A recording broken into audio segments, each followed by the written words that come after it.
Jangan ngajak perang, karena kami tidak takut. Hak kami untuk mempertahankan garis leluhur kami. Kalian tidak percaya, masa bodoh. Dan saya yakin keturunan Wali Songo rela mempertahankan kehormatan leluhurnya dengan taruhan nyawa dan darah mereka. Sekarang ini ada orang-orang tidak bertanggung jawab, mau obok-obok nasab Wali Songo, saudara. Bukan nasab Ba'alwi yang mau diobok, bukan nasab para habaib yang mau diobok, saudara. Akan tetapi nasab Wali Songo termasuk nasab Sultan Hasanuddin. Mereka ingin obok-obok, saudara, dan ini berbahaya.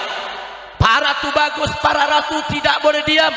Jangan ngutak-ngatik keluarga orang lain.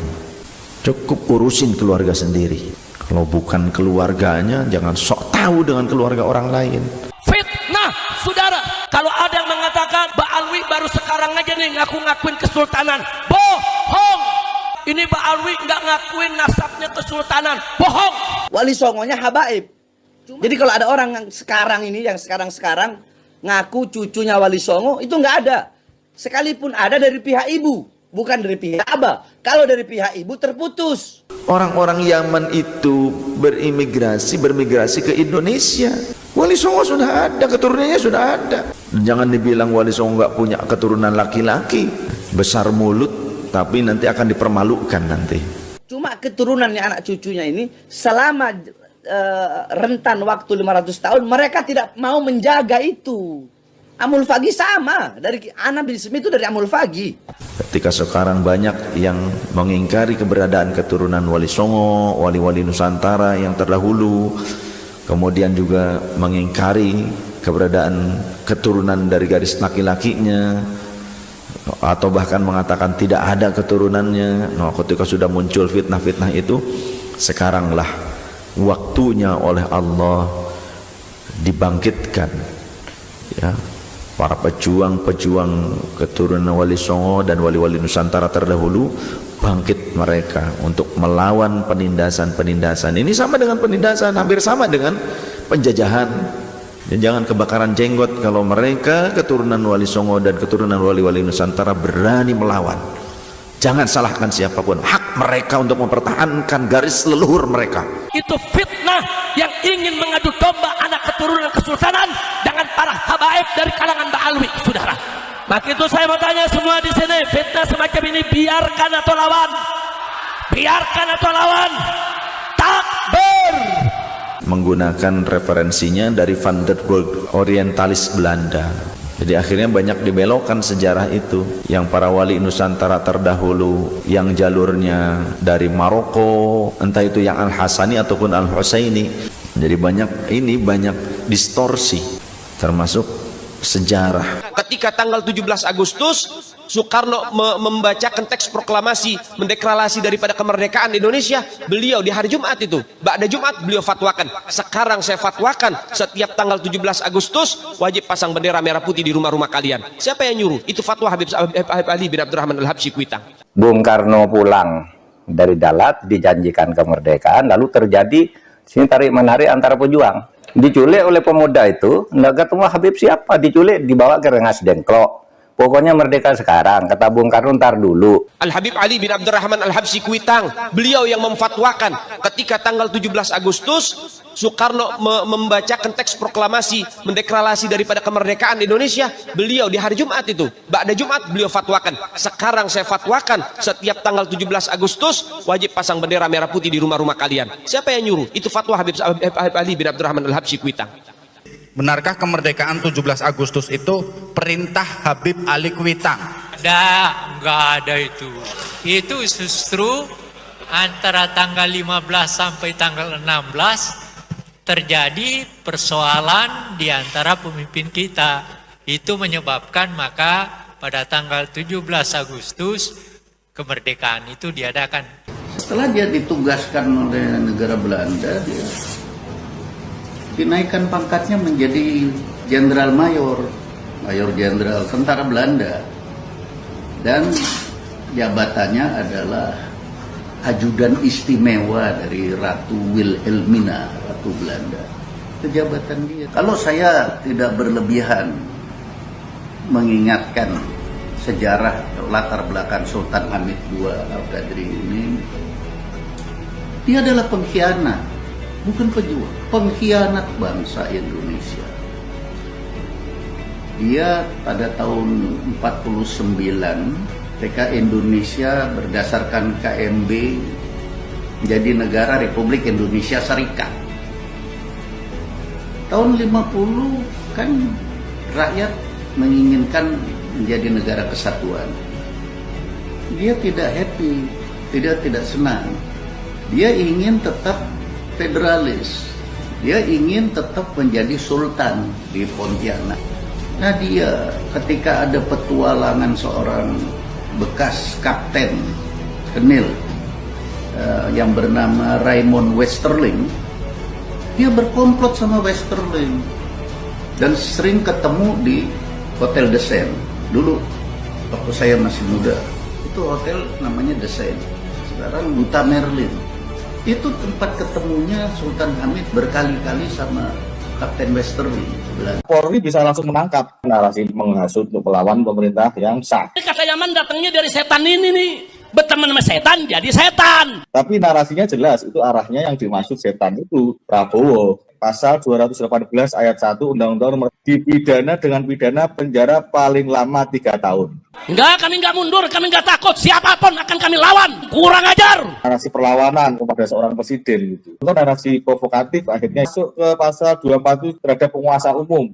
Dipidana dengan pidana. Kok kabur aja ke sana? Mungkin ada yang mau kabur ke Yaman. Silakan. Apa yang beliau sampaikan itu sudah sesuai dengan permintaan ya dan kegelisahan rakyat Indonesia. Iya, kabur aja biar kita nggak gaduh. Sinyal kuat yang harus kita kuatkan kembali, kita taukidi lagi, kita kokohkan lagi, kita dukung untuk implementasi. Minta nasihat dari orang bejat akan dapat nasihat yang bejat. Pantas saja Presiden bilang pergi sono ke Yaman. Karena Jenderal Bariho ini memang benci Yaman. Menguatnya itu menurut saya karena ada ajakan-ajakan revolusi. Menurut saya dan mengganggu persatuan dan kesatuan bangsa. Tapi kalau Bapak Presiden terus mengulangi, terus ingin menjadikan orang-orang Yaman sebagai musuh, ya kami siap saja, Pak. Nah, orang-orang yang dari Yaman ini membawa skill memecah belah bangsa. Sampai pernah HM Hendro Priyono itu bilang bahwa Masyarakat keturunan Arab jangan memprovok untuk melakukan politik jalanan. Nah, ini diulangi oleh Pak Prabowo sekarang. Mungkin sudah kadung jengkelnya. Kalau mau kabur, kabur aja ke Yaman. Ngobrol istana sama orang yang anti Yaman. Dijelekin memang nih Pak, orang-orang Yaman bikin ribet aja nih di Indonesia. Imigran yang satu ini membuat situasi negara kacau, mengadu domba. Entah itu membina, entah itu membiayai, entah itu mendukung dalam gerakan begal nasab. Orang-orang yang terlibat di begal nasab, saudara, seperti laskar setan. Kan acaranya didatangi sama orang ini. Pak Rizik ya sudah tua lah, udah sama-sama tua. Dengan tidak memprovokasi, ya, saya lihat bahasanya tidak pernah berubah. Supaya tidak ada fitnah dan adu domba. Lama-lama kalau dibiarkan mereka akan membuat satu cerita propaganda. Wali Songo itu, saudara, dari klan Ba'alwi, ulama Yaman, kakek moyangnya dari Yaman, yang mengislamkan Indonesia, saudara. Faktanya sebelum mereka datang, warga Nusantara di berbagai daerah itu sudah mengenal Islam. Habaib, saudara, yang datang mengislamkan Palembang, yang datang mengislamkan Kalimantan, mengislamkan Sulawesi, mengislamkan Maluku, mengislamkan Irian, habaib yang datang dari Yaman. Orang Nusantara sudah mengenal Islam lewat jalur tasawuf sebelum datangnya para diaspora Hadramaut yang jadi cikal bakal si Rizik Syihab itu. Dan kalau kita melihat hasil tes DNA yang sama dengan klannya Rizik, yaitu Syihab, siapa yaitu Najwa Shihab. Jadi kalau dari sisi keturunan sebetulnya memang yang kuat atau yang dekat dan lekat dengan garis keturunan dan darah saya itu sebetulnya dari Hadramaut, dari Yaman. Tapi ternyata tes DNA-nya menunjukkan gen Timur Tengahnya 3,4%, jadi lebih Cina dari Arab sesungguhnya. Ternyata ada 10 percampuran DNA, 10 nenek moyang dari beragam buyut. Menurut saya itu sesuatu yang memang menunjukkan kita memang tidak bisa dipinpoint hanya dengan satu asal atau satu tanah saja begitu ya. Kita adalah apa yang kita pilih untuk kita menjadi. Keberagaman itu sesuatu yang harus diakui dan justru dirayakan. Saya merasa sekarang tendensi orang melihat keragaman atau perbedaan sebagai sesuatu yang menakutkan dan kemudian disembunyikan dan khawatir justru akan menjadi pemicu keretakan. Justru menurut saya we have to celebrate keberagaman itu. Dengan cara ya memang membicarakan ini secara terbuka, melakukan berbagai eksperimen seperti apa yang dilakukan tes DNA itu untuk lagi-lagi membuktikan premis betapa beragamnya kita dan tidak ada satu yang bisa mengklaim sebagai orang Indonesia asli begitu ya. Itu untuk menunjukkan dan membuktikan premis betapa kita orang yang begitu berbeda-beda. Dan sekali lagi memperkuat keyakinan bahwa Indonesia itu bukan soal garis keturunan atau dari mana kita berasal. Laskar setan dibentuk, dibina, dibiayai, suruh maju untuk menjadi algojo, membubarkan pengajian-pengajian. Kenapa yang begini diangkat jadi penasehat? Wajib dipecat dan disingkirkan. Betul? Bayangkan Kiai Haji Abdurrahman Wahid itu adalah orang yang sangat membela habaib pada waktu habaib ada masalah dengan pemerintah. Kira-kira tahun 70-an niku. Niku sing bela niku adalah sopo? Sing bela niku Gus Dur. Tapi barwis dibela uripe penak jamaah akeh. Bisa-bisane ono oknum Habib sing ngomong Gus Dur buta mata, buta hati. Gus Dur itu buta mata juga buta hati. Organisasi bajingan. Tulis saja bajingan, ragu-ragu. Saya bilang begitu. Gus Dur itu buta matanya, buta hatinya. Kiai Haji Abdurrahman Wahid atau Gus Dur yang pernah hadir di Al-Fakhriyah Ciledug sekitar tahun 1993 juga menyampaikan pembelaannya atas para habaib.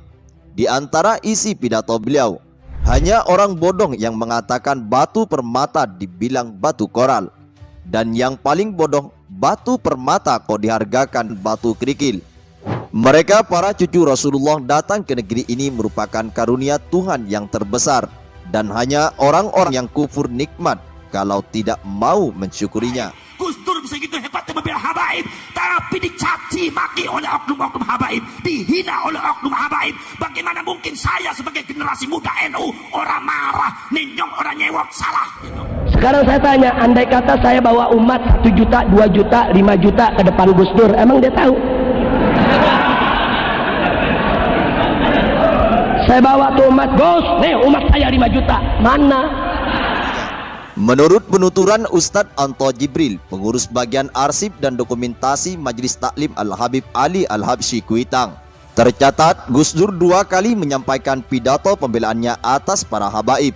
Pertama di Al-Fakhriyah tahun 1993, yang kedua di Komal Pemalang pada tahun 1994. Bendera merah putih, siapa yang memberikan instruksi kepada Bung Karno untuk membuat bendera merah putih sebagai bendera Indonesia? Itu adalah fatwa Al-Habib Idrus bin Salim Al-Jufri Palu Al-Khairat. Laksamana Maeda itu yang minta Bung Karno, Bung, kalau Anda mau rapat untuk merumuskan proklamasi besok pagi, di rumah saya aja. Bukan Habib, nggak ada Habib. Indonesia ini merdeka berkat perjuangan para habaib, berkat perjuangan para habaib.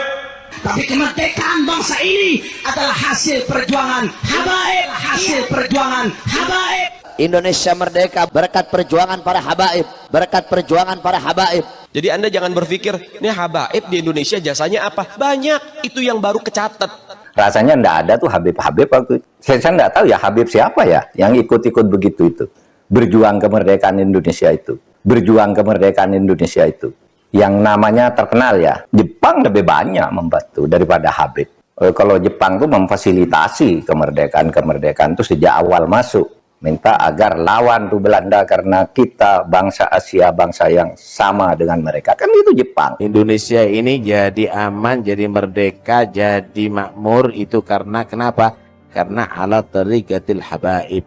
Karena ala tariqatil habaib. Pada waktu berkumpulnya para ulama untuk menentukan bendera Indonesia ini yang pantas berwarna apa, maka Habib Hussein bin Abu Bakar Al-Idrus ini membuka kitab Sahih Bukhari, mengutip sabda Nabi, kemudian memberikan keputusan yang disepakatin oleh para ulama. Bendera Indonesia ini adalah merah putih. Tapi siapa yang berjuang? Siapa yang berdarah-darah? Siapa yang mati-matian merdekakan negeri, saudara? Mereka habaib. Mereka habaib. Iya, itu yang saya rasakan. Saya merasa terpukul tuh marwah kebangsaan saya itu. Marwah bahwa nenek saya dilecehkan. Dianggap pemimpin-pemimpin saya, guru-guru saya, kiai-kiai saya dianggap kepalanya tuh di bawah Habib gila sekalipun katanya. Kan Habib gila pun. Kalau turun Nabi gila sekalipun enggak apa-apa itu masuk surga kan gitu.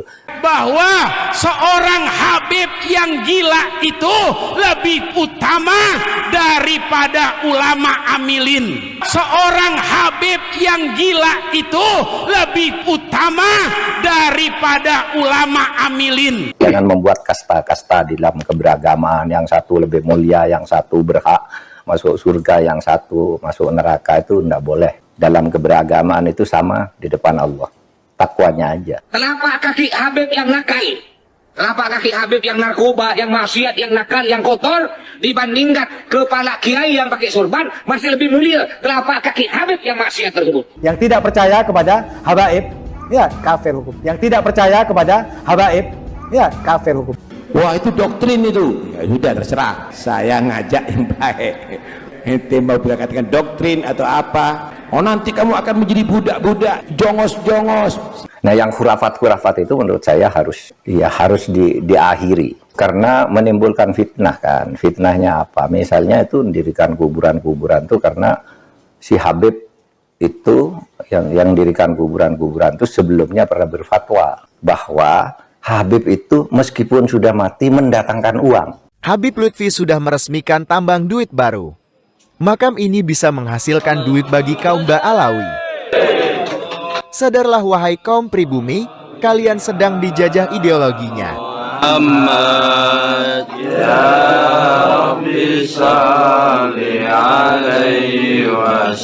Lihatlah gaya si Lutfi. Beliau terkenal sebagai pemalsu makam keramat yang ada di seluruh Indonesia. Dengan bermodalkan penampilan dan cerita dongeng serta mengaku cucu Nabi, maka uang akan datang dengan sendirinya.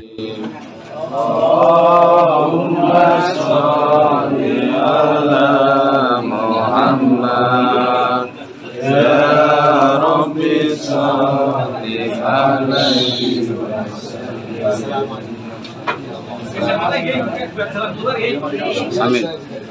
Kan gitu kan, itu kan fatwanya waktu itu agar orang menyembah. Lah, kok ujung-ujungnya lalu membuat kuburan agar orang bersedekah di situ? Kan tidak benar. Kok ujung-ujungnya lalu membuat kuburan agar orang bersedekah di situ? Kan tidak benar. Orang bersedekah agar ini dianggap Habib keramat. Alap-alap Mataram mulai bergerak untuk membasmi makam-makam Habib yang mendompleng nama leluhur Mataram. Kita putuskan, Bapak berdua ikhlas gak ini kita eksekusi? Namanya, nisannya kita tutup. Kalau yang Habib Umar. Habib Umar, ya kalau yang Habib Umar monggo. Ridho ya? Ridho kalau saya. Ridho ya? Saya anu Ridho. Oke. Gimana Pak? Siapapun yang mengacak-ngacak bumi Mataram, ini Mataram, ini Nusantara. Jangan main-main sama leluhur. Bismillah ya Pak ya.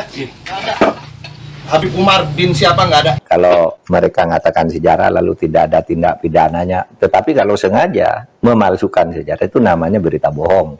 Tidak boleh. Ada pasalnya? Ada pasalnya, banyak kalau itu pasalnya. Siapa Imam Bonjol?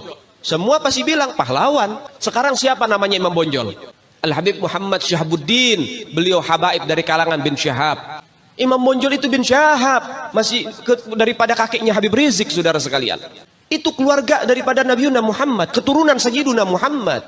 Orang-orang yang hobinya mengaburkan sejarah itu adalah Belanda dan antek-anteknya, jongosnya. Tidak ada dalam sejarah kami, keluarga kami dekat dengan komunis. Tidak ada keluarga besar kami yang dekat dengan penjajah Belanda. Anda jangan merasa sok paling NKRI. Jadi Anda jangan berpikir, ini habaib di Indonesia jasanya apa? Banyak, itu yang baru kecatat. Beda sama njitnya antum. Njitnya antum itu kan teman akrabnya Senok Horgonye. Ya, sahabat baik, mufti Batavia. Dibayar tiap bulan 100 gulden sama Belanda. Ya. Nah, itu sepertujuh gajinya Senok Horgonye. Beda. Lagu 17 Agustus, Pramuka, lagu syukur. Siapa yang buat? Al-Habib Husin Al-Mutahhar dari Semarang, Duriyat baginda Nabi Muhammad. Saya menolak Sultan Hamid sebagai pahlawan nasional karena pada tahun 1947 pangkatnya dinaikkan dari kolonel menjadi mayor jenderal di negeri Belanda. Pada tahun itu kita diburu-buru oleh Belanda, ditembakin dan sebagainya. Sultan Hamid II menandatangani sebagai mayor jenderal dan ajudan istimewa Ratu Wilhelmina, Ratu Belanda pada 1946. Kita sedang dikejar-kejar Belanda, mau dibunuh Belanda, Sultan Hamid menerima jabatan itu. Patriotisnya di mana?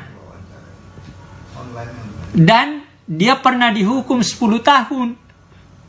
Ada persyaratan undang-undang, tidak mungkin dia diterima oleh karena pernah dihukum selama 10 tahun. Di samping menerima jabatan demikian rupa sebagai ajudan dan pangkat yang dibanggakan sebagai tertinggi pada tahun 1946. Pada saat Belanda sedang mengejar-ngejar kita. Pada saat Ratu Wilhelmina sedang mengejar-ngejar kita. Di mana patriotismenya? Kalau mau jujur. Nah, saya meminta agar supaya guru-guru jangan terkecoh dengan hal-hal seperti ini. Anda itu guru harus objektif memperlihatkan kepada murid-muridnya dengan fakta yang jelas. Ini fakta, yang memberikan fakta itu panitia dari sana, keluarganya sendiri. Yang memberikan dokumen ini adalah dia. Bagaimana saya mau menolak fakta ini? Fakta ini autentik dari mereka, bukan dari saya. Pada tahun 46, Mayor Jenderal dibanggakan. Lalu dibanggakan sebagai ajudan istimewa dari Wilhelmina. Pada saat Wilhelmina sedang mengejar kita untuk membunuh dan mengembalikan jajahannya di Indonesia. Mana patriotismenya? Makin jelas, makin gamblang, dan makin terang benderang sekarang. Para Habaib Ba'alawi imigran Yaman ini semakin arogan dalam menyikapi polemik terputusnya nasab mereka yang disuarakan oleh para ulama, kiai dan umat muslim di Indonesia. Terbaru, ex-imam besar Front Pembela Islam atau FPI, Habib Rizik Syihab, nekat menantang aksi sweeping kepada para Habaib Ba'alawi yang menyeruak seiring gagalnya pembuktian nasab klan mereka sebagai keturunan Nabi Muhammad SAW. Di depan para muhibinnya, salah satu pentolan Habaib Ba'alawi ini dengan berapi-api menantang pihak-pihak yang bakal mensweeping para Habaib Ba'alawi. Tentu saja yang disweeping itu adalah para aknoh mabaib yang jalur dakwahnya menyimpang dari tuntunan Rasulullah Shallallahu Alaihi Wasallam, yakni mereka yang bukan hanya membodohi umat dengan doktrin-doktrin halu dan sesat, juga mereka yang secara terstruktur dan sistematis mengkooptasi umat dengan pembelokan dan pemalsuan sejarah, mengkapitalisasi umat demi kepentingan politik maupun materi, dan mereka yang perilakunya petakilan, bergaya jagoan layaknya preman, dan gemar memprovokasi umat dengan perilaku intoleran dan radikal. Tak heran jika Mufti Petamburan inilah orang pertama yang kebakaran jenggot merespons isu sweeping Ba'alawi. Imam Jumbo yang lagunya sok jagoan, kayak singa podium. Namun ketika berhadapan dengan konflik langsung bisanya ngumpet di balik rok para istrinya. Sweeping Ba'alawi, yeay, unyil. Mau sweeping Ba'alawi, nah Habib Rizik, gua Ba'alawi, lo mau apa? Hah? Lo mau sweeping? Sweeping? Di mana mau sweeping? Saya tunggu kalian, kurang ajar. Takbir. Pasti Rizik Syihab juga ngomong begitu tuh, begal-begal nasab, saya kepret, siapa berani sweeping? Dulu tuh kamu kalau nggak tobat tak sweeping bener. Dulu tuh kamu kalau nggak tobat tak sweeping bener. Jangan khawatir, ada gilirannya. Agak belakangan sih kamu tuh. Kalau kamu udah itu dibegal nasab, segoblok-gobloknya begal. Aku ngancem mau sweeping habaib, ye, gua kepret loh. Yahudi pesek. Nasab si Rizik Syihab dan kawan-kawan itu yang ngaku keturunan Nabi mau ngepret itu, gitu. Oh, gitu mau ngepret, apanya yang bisa dikepret, beb. Yahudi pesek mau fitnah habaib, mau sweeping Ba'alwi, dianya ngaku turunan Nabi. Ye, penyok, unyil, gua kepret masuk kuburan loh.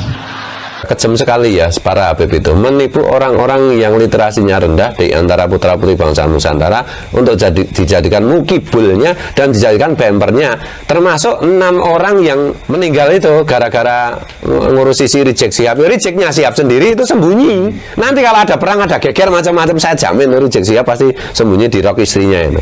Udah, sekarang saya mau tanya umat Islam semua, ada yang kurang ajar bilang sweeping habaib, sweeping Ba'alwi, diam atau lawan? Siap sweeping mereka, siap hantam mereka, siap kejar mereka, siap hajar mereka.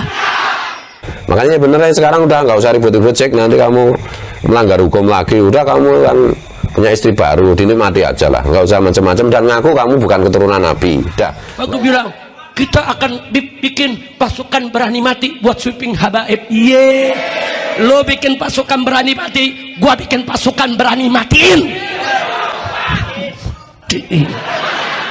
Nggak usah ngomong saya berani, lah mau tes DNA aja nggak berani kok, gitu gimana sih? Tes DNA aja nggak berani, mau perang mau apa? Dan pribumi-pribumi yang jadi mukibelnya itu, sadarlah kalian yang diperalat, mereka itu parasit. Siap bersama habaib, siap dukung Ba'alwi, siap sikat begal-begal nasab, takbir. Kita itu nggak mau, tidak membegal nasab, tidak mengklaim nasab, enggak. Yang mencuri nasab itu kan si Rizik Syihab dan kawan-kawannya itu ngaku keturunan Nabi padahal bukan. Itu loh, berputar-putar pakai ilmu kitab nasab yang jenis dari kelompok mereka sendiri. Saya tantang para begal nasab, hei Yahudi pesek yang mengancam ingin men-sweeping Ba'alwi, sweeping saya di mana saja saya berada. Kalau kau punya nyali, kau punya keberanian, sweeping. Sekarang kalau ada orang ngeyel, kalau udah dikasih fakta, data, argumen ilmiah rasional masih ngeyel, sebut aja dia Habib, kasih gelar Habib.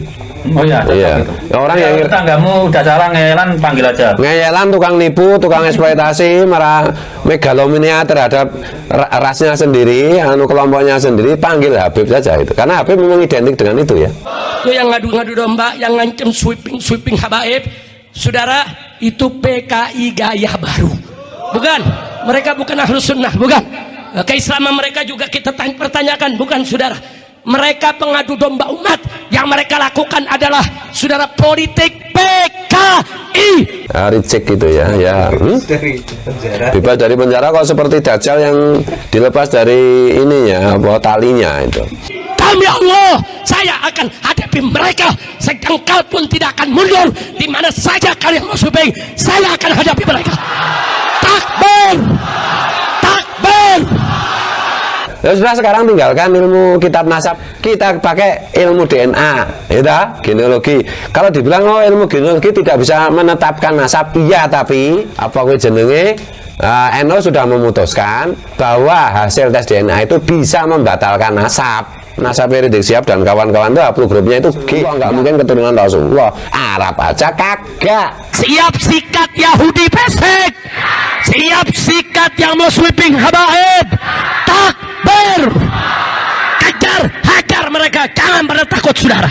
Takbir. Sebagai orang yang diberi kesempatan Tuhan untuk lebih duluan tahu, kan memberitahu. Siapa tahu teman-teman kita mukibul aja. Tapi kalau nggak sadar ya udah, nanti kalau kalian mati itu saya jamin masuk neraka kalau masih menjadi mukibulnya penipu. Babak baru kasus chat mesum Rizik Syihab dan Firza Hussein dimulai setelah Pengadilan Negeri Jakarta Selatan mencabut SP3 kasus ini.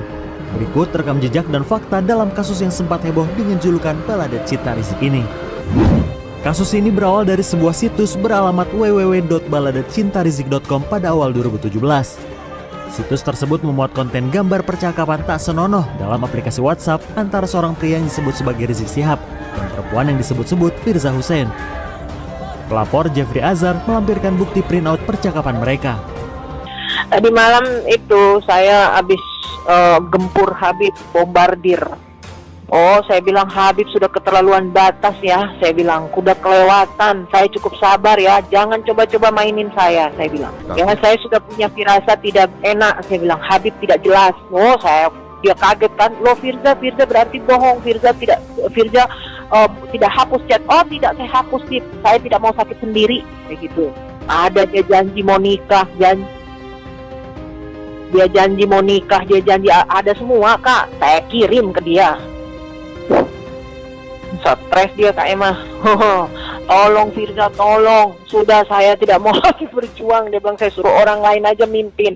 Saya bilang saya tidak ada punya niat ya. Saya bilang saya tidak punya niat untuk memberi Habib sakit atau apa. Tapi saya pengen ini murni, jangan dicampur aduk cinta saya sama Habib dengan yang lain. Saya bilang gitu. Pengadilan Negeri Jakarta Selatan mencabut surat perintah penghentian perkara atau SP3 atas kasus dugaan chat mesum dengan tersangka Rizik Syihab.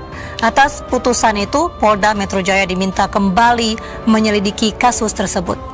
Rizik dan Firza pun buka suara soal hebohnya percakapan itu.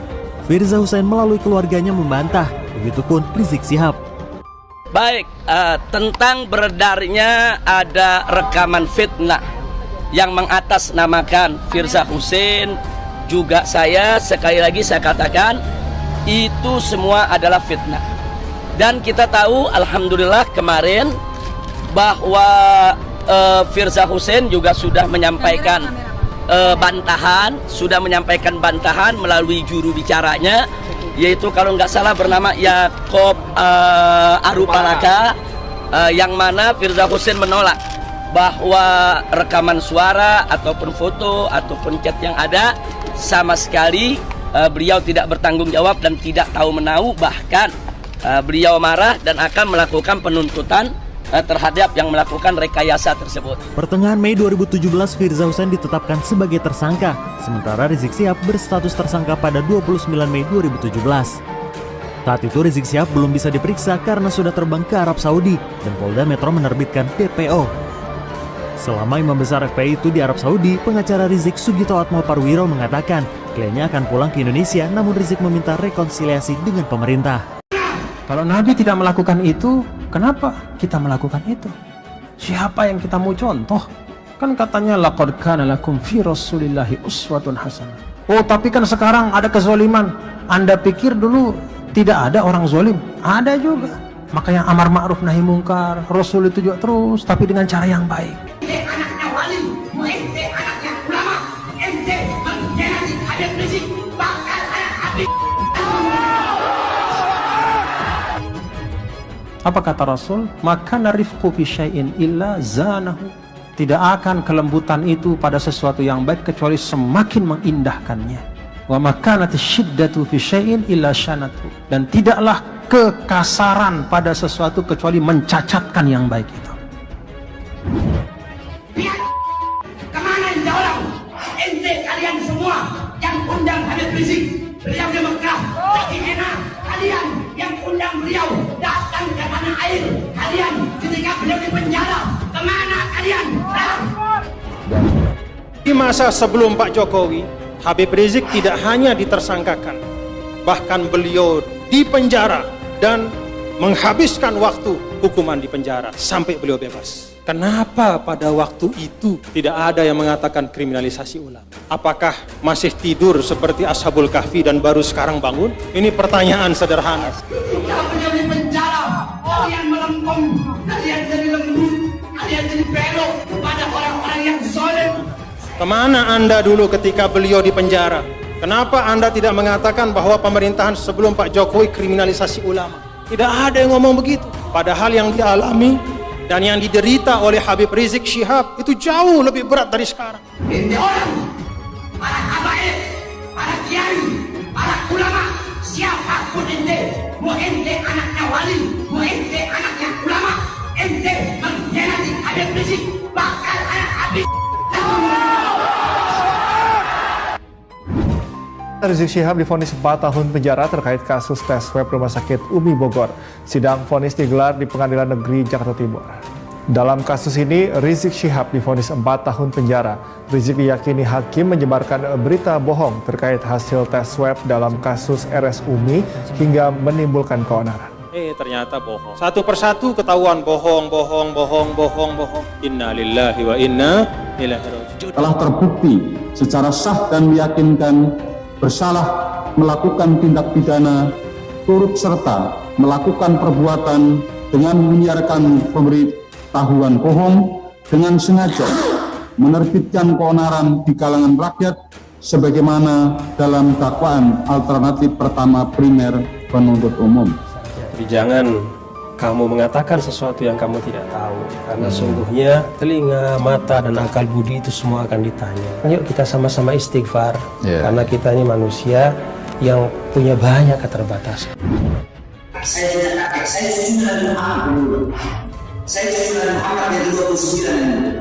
Dakwah Rasul Shallallahu Alaihi Wasallam salah satu pelajarannya adalah memenangkan hati manusia dengan kemaafan. Kami Allah, saya Bahar bin Smith tidak akan pernah minta maaf dari kesalahan itu. Saya lebih memilih busuk dalam penjara daripada harus minta maaf. Rasul Shallallahu Alaihi Wasallam itu kemaafan, kelembutannya mendahului kemarahannya, dan tidaklah dia semakin dikasari kecuali dia semakin tampak kemuliaan akhlaknya. Itu Rasul kita. Terus masa kita sebagai umatnya ini kok main-main kasar satu sama lain? Tidak pantas. Dan berkata bahwasanya Habib Bahar telah menghina Jokowi dengan sebutan Presiden Banci. Kenapa saya katakan dia Banci? Kamu kalau ketemu Jokowi, kamu buka celananya itu. Jangan-jangan head Jokowi. Suara-suara yang menggunakan nama beliau sebagai alasan, suara-suara itu semata-mata adalah suara mereka yang tidak suka kepada presiden. Kamu kera-kera berdasi, kamu kera-kera pakai seragam, tempat kamu neraka jahanam.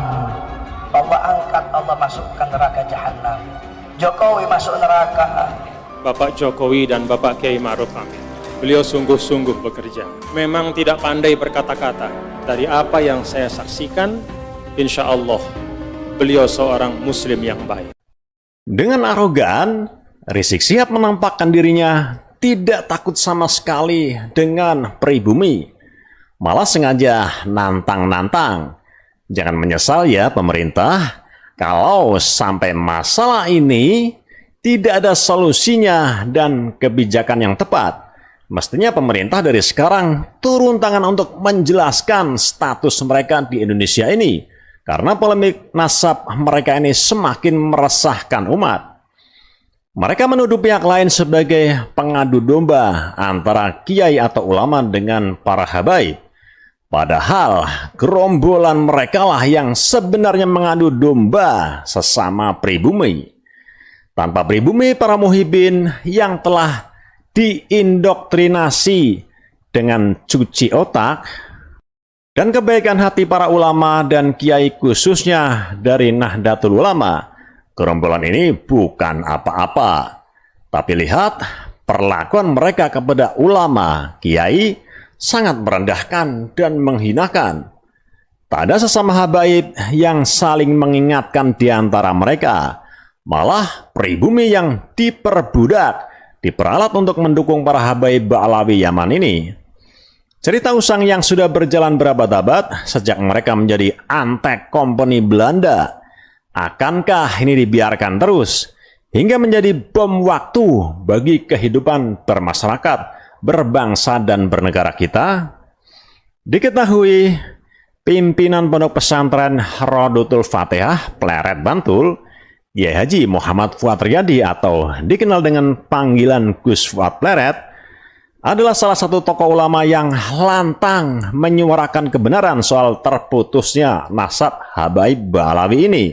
Gus Fuad pula lah tokoh yang berani terang-terangan mengkritisi perilaku tak beradab para oknum habaib, berani melawan arogansi dan perbudakan kaum Ba'alawi atas para kiai dan umat muslim. Gus Fuad pula yang secara terang-terangan mengeluarkan pernyataan bakal mensweeping para habaib Ba'alawi yang kian hari kian meresahkan kehidupan umat muslim di negeri ini. Wali Songo dari Amul Fagi. Kalau Wali Songo itu famnya Azamat Khan. Nah, Azamat Khan itu dinisbatkan dari Sayyidina Abdul Malik ibn Alwi, Amul Fagi. Tadi Amul Fagi kan pernah bilang. Berarti kan Amul Fagi. Wali Songo dari Amul Fagi. Ketika keturunan Wali Songo diingkari keberadaannya, ketika banyak orang-orang yang mulutnya kotor, yang hanya bisa mengkerdilkan dengan modal nasab untuk ngasab demi nasib, yang akhirnya takut kalah pamor oleh keturunan Wali Songo, mereka tidak jujur. Dan beliau ini saudara bersama wali-wali Songo yang lainnya, seluruh Wali Songo 99-nya saudara merupakan keturunan daripada Amir Abdul Malik. Ya, kalau memang tidak tahu ya sudah tidak tahu, nggak usah ngurusin keluarga orang lain, gitu kan? Kalau memang tidak paham, tidak paham. Bahwa Sunan Gunung Jati menikah dengan Nyai Rara Santang, putri Prabu Siliwangi, Raja Pajajaran Jawa Barat, saudara. Takbir. Ya, kalau memang tidak tahu ya sudah tidak tahu, nggak usah ngurusin keluarga orang lain, gitu kan? Kalau memang tidak paham, tidak paham. Siapa itu Amir Abdul Malik? Tidak lain dan tidak bukan adalah keturunan dari Al-Imam Muhammad Shaqib Mirbad. Siapa itu beliau? Tidak lain dan tidak bukan merupakan keluarga besar Ba'alwi yang berasal daripada keturunan Al-Imam Ubaidillah Ibnu Ahmad bin Isa Al-Muhajir radhiyallahu anhum. Kemudian berkata bahwa RA itu lembaga pencatat nasab sedunia katanya. Ini terlalu besar mulut itu, ya. Ake nyocot gitu. Dituliskan di sini saudara, nasab daripada Maulana Hasanuddin di Banten bin Maulana Sarif Hidayatullah di Cirebon bin Raja Intaduddin di Kampah dan seterusnya bersambung sampai Imam Ubaidillah. Yang diithbat oleh RA saja belum tentu diithbat di negeri asalnya. Banyak yang tidak diithbat, banyak pengakuan kok saya tahu yang diithbat oleh RA tidak diithbat di Yaman, itu banyak. Mufti Yaman Syamsuddin Syarafuddin mengeluarkan fatwa beberapa marga sayyid yang berada di Malaysia dan Indonesia seperti Al-Attas, Al-Idrus, Al-Muhdar, Al-Haddad, Al-Habsyi, Al-Kaf, Al-Sagaf, Bil Faqih dan lain-lain lagi. Mereka ini bukanlah keturunan Rasulullah sallallahu alaihi wa alihi. Kalau orang membahas nasab harus dia dari itu mengikuti kaidah-kaidah yang telah dibuat oleh ahli nasab. Bukan kaidah ahli nasab dirubah dengan pendapat. Dalam fatwa beliau yang diterbitkan pada 7 Februari tahun 2022, beliau menyatakan ada pihak coba menisbahkan diri mereka kepada keturunan Bani Hashim, yaitu Sayyid atas muka bumi ini, tetapi mereka tidak lain hanyalah eksploitasi yang tidak dimuliakan dengan nasab keturunan dan coba mengaitkan diri mereka kepada makhluk yang paling suci, Sayyid Ahlul Bait. Dan jangan terlalu gegabah menyebutkan RA itu lembaga nasab pencatatan nasab sedunia. Jadi kalau tidak dicatat di RA berarti itu palsu, tidak diakui. Pret. Ngomong asal jangan nyocot baik, jaga cangkem. Ini penebar fitnah, ada ilmiah. Terus kenapa nggak dijawab loh? Jawab kalau ilmiah, Pak. Terlalu sombong itu, dan itu memperlihatkan kebodohan. RA itu baru ada tahun 1928. RA itu LSM, ditanda tangan oleh pemerintah Belanda di saat keturunan-keturunan Wali Songo berjuang melawan Belanda, diburu oleh Belanda. Lalu kok di kampung ini nggak diterima, Pak, kau ikuti. Ada apa? Siapa ngakui dia itu ulama? Ulama dunia siapa ngakui gitu loh. Udahlah, sampai punya ulama-ulama hebat-hebat kok kenapa kok ngikuti yang begitu gitu loh. Nah, nanti akhirnya tambah nggak perlu ini urusan ini urusan yang remeh gitu loh. Iki wong ngomong kok KB tidak anggap hebat gitu loh, heran saya. Nah, di saat yang sama menandatangani pembentukan RA 1928. Kesultanan-kesultanan di Nusantara itu sudah ada jauh sebelum adanya pembentukan RA. Yaman itu bukan musuh bangsa Indonesia. Wali Songo itu saudara dari klan Ba'alwi, ulama Yaman, kakek moyangnya dari Yaman yang mengislamkan Indonesia, saudara. Inilah klaim dari Rizik Syihab yang sudah menjadi keyakinan bersama Bani Alawi atau Ba'alawi Yaman, bahwa selain Wali Songo juga dianggap mereka termasuk klan Ba'alawi. Kemudian pengislaman di Nusantara dilakukan oleh, menurut klaim mereka ini ya, oleh para habaib dari Yaman, yakni Ba'alawi ini. Dan ini sudah menjadi polemik selama kurang lebih 4 tahun lamanya ya, yang dipelopori oleh para Kiai Nusantara dari Trah Wali Songo, oleh Kiai Haji Imaduddin Uthman yang pertama kali menulis tesis tentang batalnya nasab Ba'alawi, sekaligus membantah secara sejarah maupun fakta bahwa bukan dari Ba'alawi Yaman yang mengislamkan Nusantara. Habaib, saudara, yang datang mengislamkan Palembang, yang datang mengislamkan Kalimantan, mengislamkan Sulawesi, mengislamkan Maluku, mengislamkan Irian, habaib yang datang dari Yaman. Nah, ini bantahan dari Rokyul Syam ya.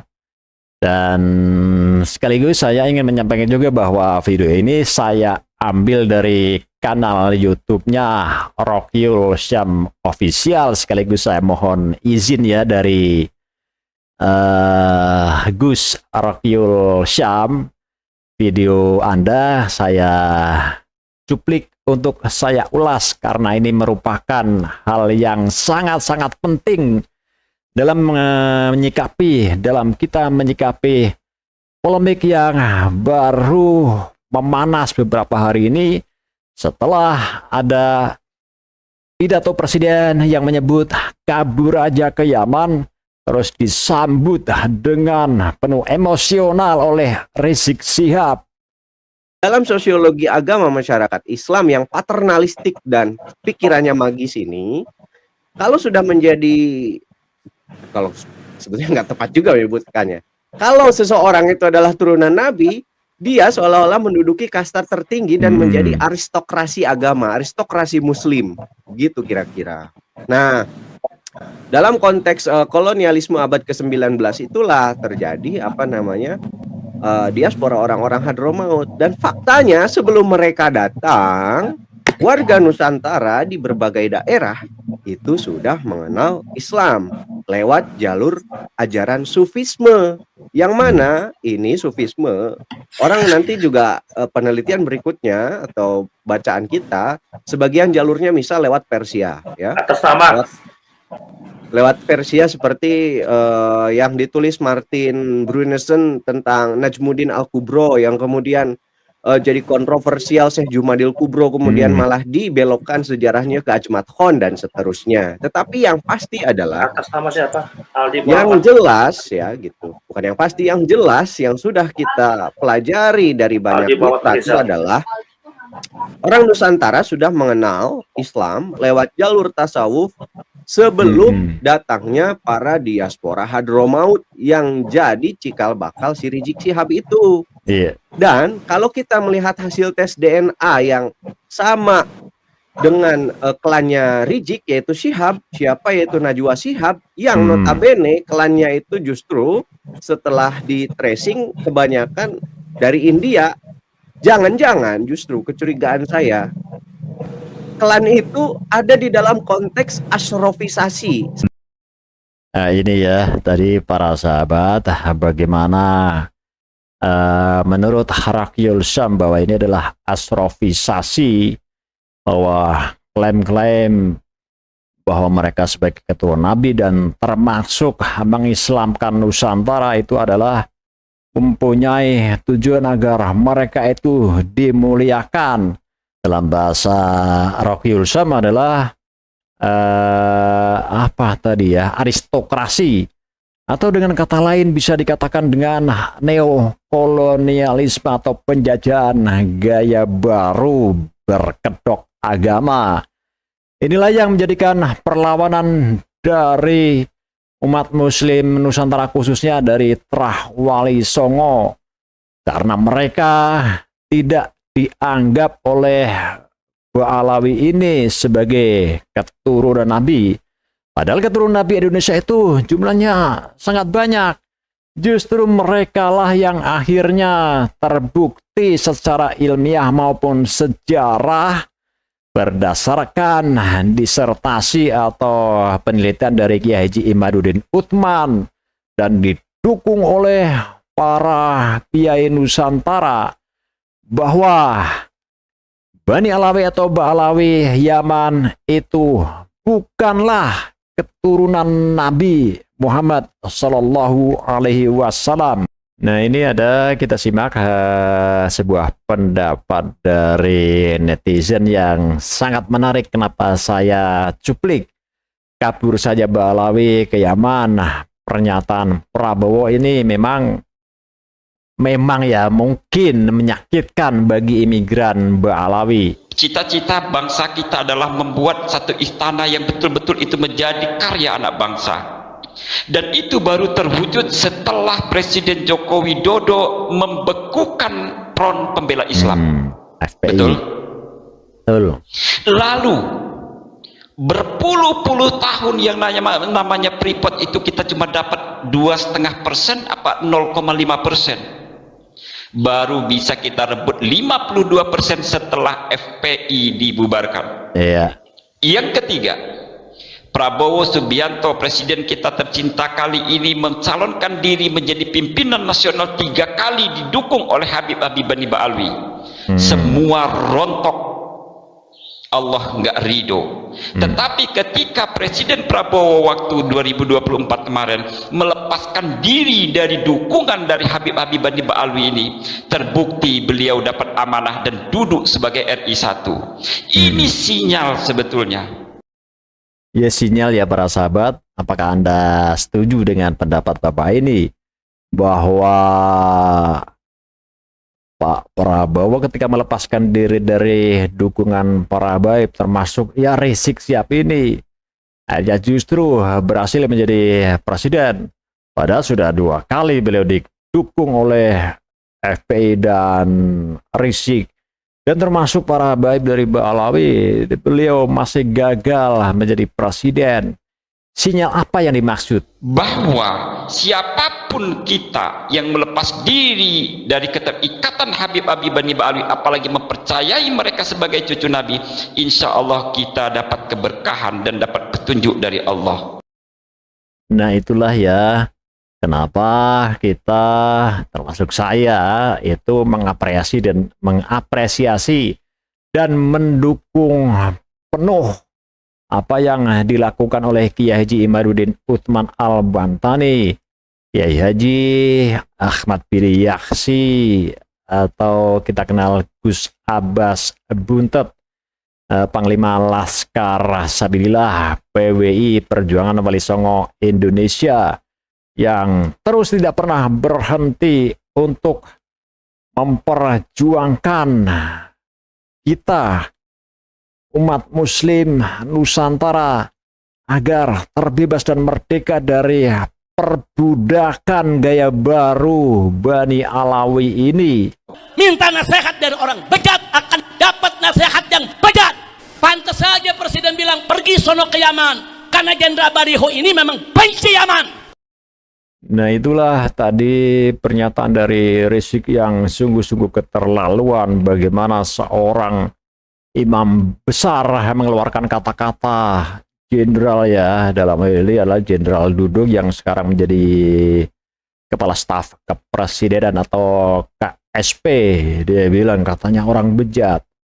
Di mana mulut seorang imam besar yang menjadi panutan dari puluhan juta, katanya puluhan juta pengikutnya, kalau omongannya begini. Presiden katanya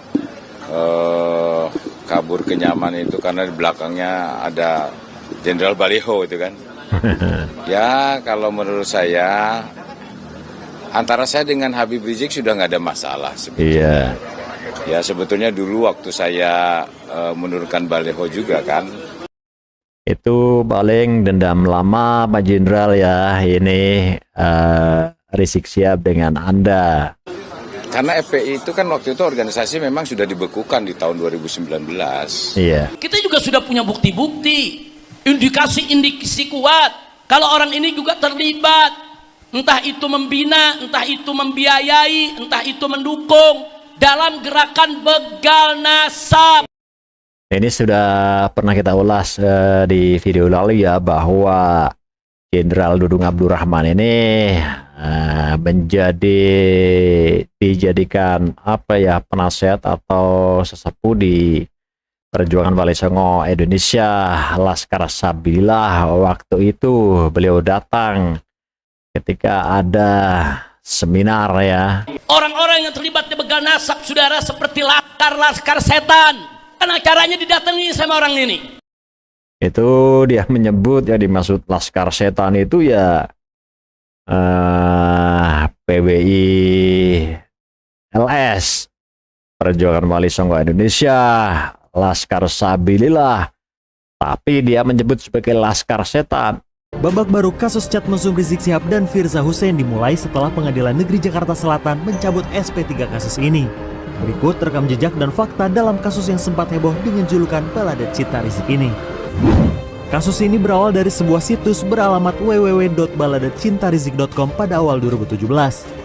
Situs tersebut memuat konten gambar percakapan tak senonoh dalam aplikasi WhatsApp antara seorang pria yang disebut sebagai Rizik Syihab dan perempuan yang disebut-sebut Firza Hussein. Pelapor Jeffrey Azhar melampirkan bukti printout percakapan mereka. Tadi malam itu saya habis gempur Habib, bombardir. Oh, saya bilang Habib sudah keterlaluan batas ya. Saya bilang kuda kelewatan. Saya cukup sabar ya. Jangan coba-coba mainin saya bilang. Ya, saya sudah punya firasat tidak enak. Saya bilang Habib tidak jelas. Oh, dia kaget kan. Loh, Firza berarti bohong. Firza tidak hapus chat. Oh, tidak, saya hapus sih. Saya tidak mau sakit sendiri. Kayak gitu. Ada dia janji mau nikah, dia janji mau nikah, dia janji ada semua, Kak. Saya kirim ke dia. Stres dia Kak Emma. Tolong Firza, tolong. Sudah, saya tidak mau lagi berjuang. Dia bilang saya suruh orang lain aja mimpin. Saya bilang saya tidak ada punya niat ya. Saya bilang saya tidak punya niat untuk memberi Habib sakit atau apa. Tapi saya pengen ini murni, jangan dicampur aduk cinta saya sama Habib dengan yang lain. Saya bilang gitu. Pengadilan Negeri Jakarta Selatan mencabut surat perintah penghentian perkara atau SP3 atas kasus dugaan chat mesum dengan tersangka Rizik Syihab. Atas putusan itu, Polda Metro Jaya diminta kembali menyelidiki kasus tersebut. Rizik dan Firza pun buka suara soal hebohnya percakapan itu. Firza Hussein melalui keluarganya membantah, begitupun Rizik Syihab. Baik, tentang beredarnya ada rekaman fitnah yang mengatasnamakan Firza Hussein, juga saya, sekali lagi saya katakan, itu semua adalah fitnah. Dan kita tahu alhamdulillah kemarin bahwa Firza Hussein juga sudah menyampaikan